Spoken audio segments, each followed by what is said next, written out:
Cette année, on a eu une grosse évolution sur le design et la construction des mâts F1. Et c'était nécessaire parce que plus le sport évolue et plus on voit des grandes surfaces de foil, des foils ultra allongés et des foils ultra rapides et performants. Donc il faut que le mât y suive. Donc cette année, voilà, grosse révolution chez F1 avec deux nouveaux modèles, un 14 mm au module et un 16 mm.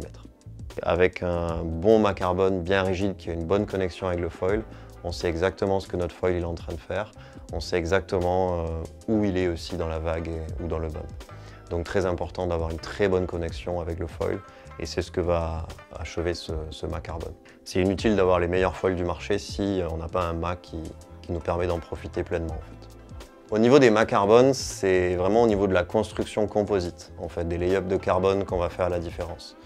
Donc il faut savoir qu'on a un ingénieur composite qui bosse à temps plein sur ces questions de construction carbone, lay-up, quelle matière on met dedans, voilà, que ce soit de la board au mât carbone en passant par les planes. Au niveau de nos deux modèles de mât carbone, on va avoir une construction monobloc, c'est-à-dire que le mât est fait en une seule fois depuis la plate jusqu'au titan en bas. Ça va assurer que la fibre de carbone elle soit continue depuis la connexion avec la board jusqu'aux connexions avec le foil. Et ça va apporter beaucoup de rigidité et une très bonne connexion, une très bonne fiabilité et durabilité dans le temps.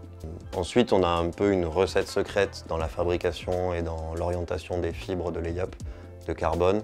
Mais en gros, on a quand même un mix de fibres à 0 degré qui vont faire en sorte que la flexion du mât soit contrôlée et des fibres à 45 degrés qui vont faire en sorte que la torsion du mât soit contrôlée.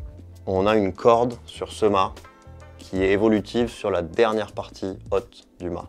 Donc on a la corde qui va s'agrandir uniquement sur la dernière partie. Donc ça va permettre de garder de la rigidité, mais aussi de ne pas avoir une corde trop longue qui va nous ralentir, par exemple dans le light wing, décollage en wing ou en sup pour décoller ou en surf. Donc on garde le meilleur équilibre entre glide, glisse et rigidité. On a abandonné la construction 100% creuse parce qu'on trouve que ce n'est pas la meilleure solution pour garder 100% de fiabilité et de qualité. Donc on est passé sur une construction innovante semi-creuse.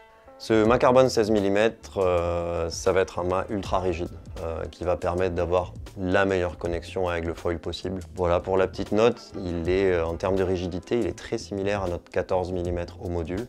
Seulement, voilà, il est 2 mm plus épais, donc il sera un peu moins rapide. Mais par contre, il est beaucoup plus abordable. Donc ce mât carbone 14 mm au module, il a été fait sans compromis. On a vraiment voulu faire le meilleur mât possible. Donc comme son nom l'indique, il utilise de la fibre carbone au module, qui est juste la meilleure qualité de carbone qu'on peut utiliser. Et utiliser ce carbone, ça nous a permis de le faire assez fin. Donc il est en 14 mm. L'avantage de ce mât, ça va vraiment être une glisse et une vitesse incroyables.